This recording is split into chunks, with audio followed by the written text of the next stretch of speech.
على رسوله الكريم اما بعد فاعوذ بالله من الشيطان الرجيم بسم الله الرحمن الرحيم.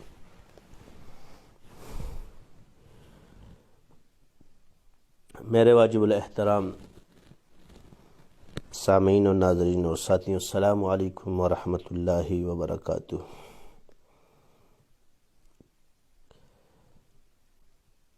کورونا کی وبا کی بیماری کی وجہ سے ہر آدمی بہت خوف اور ہراس میں مبتلا ہے۔ اس پر پہلے بھی ہم نے اپنی روشنی پروگرام میں کہا تھا کہ ہماری تو ناقص رائے کے مطابق یہ ہے کہ یہ چیز ابھی ہے ہی نہیں، اس نام کی کوئی چیز موجود نہیں۔ لیکن کیونکہ پرانے لوگوں جب ماہرین نے اس چیز کو کافی پھیلا دیا ہے تو دنیا میں انہی کی بات کافی آگے مانی جاتی ہے۔ لیکن کیا یہ مرض اگر ہوتا تو لا علاج ہے؟ اس سے پہلے تمام امراض جس کی تحقیقات بھی موجود ہے، جیسے کہ وائرس کا نام ہے سارس، بیماری کی علامت سانس لینے میں دشواری، انفیکشن کے بعد مرنے کے امکانات 36% ہیں۔ وائرس کا نام ہے زیکا، بیماری کی علامت جوڑوں کا درد اور جلدار خارش، انفیکشن کے بعد مرنے کے امکانات 20%۔ وائرس کا نام ایبولا، بیماری کی علامات کمزوری اور بخار، موت کا امکان 90%۔ وائرس کا نام ماربرگ، بخار، بیماری کی علامت ہاضمے کی پریشانیوں کے سبب 10 دن بعد موت، انفیکشن کے بعد مرنے کے امکانات 88%۔ وائرس کا نام انفلوئنزا، بیماری کی علامت جلن اور گلے کی سوزش، انفیکشن کے بعد مرنے کے امکانات 13%۔ اور وائرس کا نام کرونا، انفیکشن کے بعد مرنے کے امکانات 3%۔ گویا تمام مان بھی لیا جائے کہ یہ وائرس تو یہ سب سے کمزور ترین چیز ہے۔ پہلے وبائی امراض میں بھی اگر جدید کوئی چیزیں نہ ہوں تو قدیم اطباء نے اس کی کیا کی، باقی انہوں نے اس کو انفلوئنزا لکھا، لیکن جو علامات کرونا کے لکھے گئے وہ وبائی نزلہ اور زکام کے بھی پچھلے اطباء نے لکھے ہیں، اور لکھتے ہیں کہ اسباب مرض کا باعث ہوا میں ایک قسم زہریلے اثر کا پیدا ہو جانا ہے جو سانس لینے کے ساتھ ہمارا جسم میں داخل ہوتا ہے، اور یہ مرض اکثر جاڑے کے موسم میں یعنی سردی کا موسم ہے، اور مرطوب اور نشیبی جگہوں پر یہ مرض اکثر پیدا ہوتا ہے، یعنی یہ مرض پیدا ہوتا ہے پرانی چیز ہے، اور ایک مقام سے پیدا ہو کر فوراً بہت سے مقامات میں پھیل جاتا ہے، اور جوان آدمی کی بنسبت بڈھے اور بچے اس مرض میں زیادہ مبتلا ہوتے ہیں۔ اب اس مرض کی علامات کیا لکھی؟ گویا یہ کوئی جدید مسئلہ نہیں ہے کہ اس کو نام دیا گیا ہے، یہی وجہ ہے کہ پرانی چیزوں کو بیان کیا جاتا ہے جی لا علاج ہے، تو اطباء نے اس کو پہلے لکھا اور جو پرانی تحقیق میں اس چیز موجود ہے۔ علامات لکھی ہے کہ پیشانی اور کمر میں درد کا ہونا، دفعتاً مریض کو بخار چڑھنا، بعض مریضوں کو بخار لرزے سے ہوتا ہے اور بعض کو بغیر لرزے کے، آنکھوں اور تمام عضلات جسم میں درد معلوم ہوتا ہے اور دوران سر شکایت ہوتی ہے، گلا درد کرتا ہے، آواز بیٹھ جاتی ہے، سینے پر بوجھ اور تناؤ معلوم ہوتا ہے، خشک کھانسی ہوتی ہے، سانس مشکل سے آتا ہے، مریض کی بھوک زائل ہو جاتی ہے، ابکائیاں آتی ہے، کبھی قے اور دست آنے لگتے ہیں، منہ کا ذائقہ بگڑ جاتا ہے، اگر عوارضات شدید ہو تو انجام اچھا نہیں ہوتا، بعض دفعہ ناک اور حلق کی سوزش آگے ہو کر نالیوں تک بڑھ کر شدید کھانسی اور نمونیا پیدا کر دیتی ہے۔ اس مرض کے حملے سے مریض بہت جلد کمزور ہو جاتا ہے، اور عام زکام کی نسبت زکام وبائی تکلیف دہ اور کمزوری زیادہ ہوتی ہے، اور دفعتاً مرض کا حملہ ہوتا ہے اور دفعتاً بہت سے اشخاص مبتلا بھی ہو جاتے ہیں۔ بخار کا ہونا اس کی خاص تشخیصی علامات ہے، اگر عوارضات شدید ہوں اور اس مرض کے ساتھ دوسرا کوئی مرض شامل نہ ہو تو 1 ہفتے کے اندر مریض صحت یاب ہو جائے گا۔ یعنی قدیم اطباء نے لکھا ہے کہ جو علامات آج کل موجود ہے کہ اس چیز سے اور ان احتیاطی تدابیر کو اختیار کرنے سے مرض ٹھیک ہو. لکھا ہے کہ بطور حفظ ما تقدم اس وبا کے زمانے میں چائے کا استعمال ضرور رکھنا چاہیے. غذا میں احتیاط، بھوک سے کم کھانا، قبض نہ ہونے دینا اور کھلی اور تازہ ہوا میں رہنا، لباس صاف ستھرا رکھنا اس مرض کے حملے سے بچاتا ہے. حالت مرض میں مریض کو علیحدہ کمرے میں آرام سے لٹائے اور شروع میں معدے کو صاف کرنے کے لیے دست کی دوا دی جائے اس کو، اور دست کے ساتھ ہی یہ مرض پیٹ کو صاف کیا جائے، کہ طب میں اس کو تنقیح کہتے ہیں. اس کے علاوہ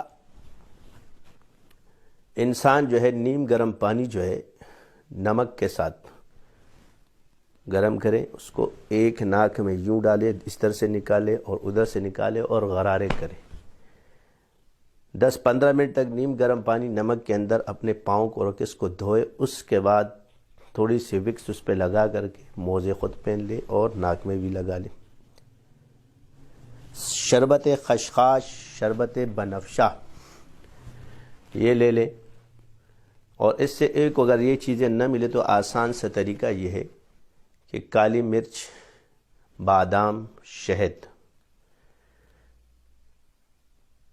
اور سرفی کول عام صاحب کو ملتا ہے، ان سب کو ملا کر مکس کر کے اس کو بنا لے اور آدھا آدھا چمچہ تھوڑی تھوڑی دیر بعد یا ایک گھنٹے 2 گھنٹے بعد کھاتے رہیں. انشاءاللہ آفاقہ آپ کو خود بخود محسوس ہونا شروع ہو جائے گا. اور سب سے زیادہ بس یہی ہے کہ جو احتیاطی کی چیزیں دور رہنا، یہ پرانے امراض لا علاج امراض میں نہیں ہے. لہٰذا لوگوں میں جو خوف اور ہراس پھیلا ہوا ہے، ان کو اگر یہ مرض ہو بھی تو تب بھی اتنا خطرناک نہیں کہ جتنا پھیل چکا. اتنی اموات، اس کی وجہ کیا ہے کہ قدیم اطباء کی طرف تو دھیان ہی نہیں جاتا، اور ہوا کے اندر زہریلی مادوں سے یہ چیز پیدا ہوتی ہے. اور وہ کب ہوتی ہے؟ جب آلودگیاں ہوتی ہے، لوگ سائنس کے مریض ہوتے ہیں، الرجک ہوتے ہیں.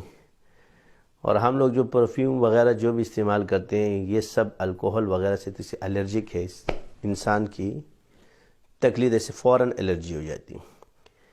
اس لیے موجودہ ویسے بھی زمانے کے اندر نمک کے پانی سے انسان جو عمل ہم نے بتایا کہ یہاں سے ناک میں پانی ڈالے، ادھر سے نکالے اور ادھر سے، شروع میں تو نہیں یار ناک سے کھینچ لے، درد بھی ہوگا. شروع میں آپ کو پریکٹس نہیں ہوگی، لیکن بار بار کرنے سے یہ چیز آپ کے اندر آسانی سے آ جائے گی. اور پھر آپ اس کے فوائد دیکھیں گے. اس کے بعد زیتون کا تیل یا سرسوں کا تیل دونوں کو مکس کر کے ناک میں ہلکا ہلکا اس کو لگا لیں اور تھوڑی سی وکس کے، تاکہ سانس آپ کی بحال رہے، کیونکہ اس کا تعلق زیادہ تر سانس کے ساتھ ہے اور بخار کے ساتھ. تلووں پر بعد میں جب 10-15 منٹ میں نیم گرم پانی کے بعد اس کو تولیے سے صاف کریں تو وکس لگانے کے بعد آپ لگائیں تو اس سے بخار وغیرہ بالکل آپ کی صحت یابی ہوگی. کیونکہ یہ چیز جسم میں جب گرم ہو جائے تو یہ مرض، یہ وائرس نہیں آتا، کیونکہ اس کو جاڑے کے ساتھ لکھا ہوا ہے. اور یہ پرانی چیز ہے اور پرانے دور میں بھی لوگوں نے اس کا علاج کیا ہے، اور وبا کی شکل میں بھی اس وقت بھی یہ علاج موجود تھے. تو یہ قدیم چیز ہے اور اس کا جدید نام یہ رکھا دیا ہے، لیکن لا علاج امراض میں سے نہیں ہوتا. لہٰذا خود اس میں 3% اموات کا خدشہ لکھا گیا ہے. ہم نے تو پہلے ہی کہا کہ کرونا سے ڈرو نہ، اور اسی پر الحمدللہ قائم ہے کہ اللہ تعالیٰ ان چیزوں سے ہم سب کی حفاظت فرمائے. اللہ ہمارا حامی اور ناصر ہو. خوفزدہ ہونے کی، کیونکہ ول پاور آپ کی جب ختم ہو جائے گی تو جو مسنون دعائیں ہیں وہ بھی، اور جو مسنون اعمال ہم نے بتائے ہیں جو سنت سے ثابت ہے وہ بھی، اور جو تجربات بزرگوں کے جس پر شرح صدر ہو اس کو استعمال کرتے رہیں. پیاز کھانا لازمی ہے، کھاتے رہیں کہ پیاز جو ہے یہ وبائی امراض کے لیے بہت مفید ہے. اور اس کو سونگھ کر، جس کو یہ چیزیں میسر نہ ہو اس کو سونگھ سکتے ہیں. تو ان چیزوں سے بھی یہ چیزیں اللہ تعالیٰ اس سے حفاظت فرماتا ہے. اور شفائے کاملہ عاجلہ مستمرہ اللہ عطا فرمانے والا ہے۔ ان تجربات سے کرنے سے یہ بیماری بھی انشاءاللہ آپ کے قریب نہیں آ سکتی۔ بس یہی ہے کہ جو کیا گیا ہے اور جو بھی ہوا تو اس میں بعض اوقات اگر مکر تو خیر بھی ہوتی ہے کہ اگر دنیا چند دن کے لیے کام کاج روک دیے گئے ہیں تو فضا صاف ہو جائے گی، اتنی آلودگی پھیل چکی ہے۔ تو خوفزدہ ہونے کی قطعاً ضرورت نہیں، اللہ پر یقین کامل رکھے۔ وسیلے کے طور پر کیونکہ ڈاکٹر حضرات تو اس میں گھبرا جاتے ہیں کہ جی یہ لا علاج ہے، یا لا علاج ہے، تو یہ تو پرانی جو کرونا کی علامات ہے یہ پچھلے اطباء نے لکھی ہے، اور آج جدید تو اس دور میں بھی جب یہ لا علاج نہیں تھا، اور انہوں نے کہا کہ 1 ہفتے کے اندر اندر اگر انسان اس سے دور رہے تو اس کو صحتیابی نصیب، مریض کو جو اس مرض میں مبتلا ہوا ہو وہ۔ اس کے علاوہ لاکھوں کروڑوں کی تعداد میں لوگ سالانہ انفلوئنزا سے ان کی موت کی شرح زیادہ ہے، اور اس کی کافی کم جو موجودہ صورتحال میں بطور ہمارے سامنے آئی، کوئی لائیو چیز ابھی تک آئی نہیں ہے، ساری میڈیا پہ ریکارڈڈ چیزیں ہیں یا جو لوگ اس کو شیئر کر رہے ہیں، ظاہری طور پر کوئی نہیں ہے کیونکہ خوف اور ہراس اس میں زیادہ محسوس ہوتا ہے۔ باقی کیونکہ عوام میں خوف اور ہراس پھیل گیا ہے تو بطور دوا یہ چیزیں یہ بتا دی کہ یہ چیزیں پچھلے دوروں میں بھی تھی اور انہوں نے ان کے علاج کی، الحمدللہ ان کو اللہ نے شفا عطا فرمائی ہے۔ تو گھبرانے کی ضرورت نہیں ہے کسی صورتحال میں۔ باقی جو احتیاطی تدابیر ہے اس پر عمل کرے، خواہ مخواہ کے خوف اور ہراس کو پھیلا کر عوام کے اندر اپنے آپ کو جی احتیاط کرے، بس ڈاکٹروں نے بتا دیا۔ باقی موت اور زندگی کا مالک اللہ ہے ہر حال میں، اور الحمدللہ ہمارے قوم نے جمعے کی نمازوں میں ثابت کر دیا کہ ان کا رجوع الی اللہ زیادہ ہے، اور پوری دنیا میں بھی پاکستانیوں کی نمازیوں کی تعداد اور شرح اس وقت زیادہ نظر آئے گی۔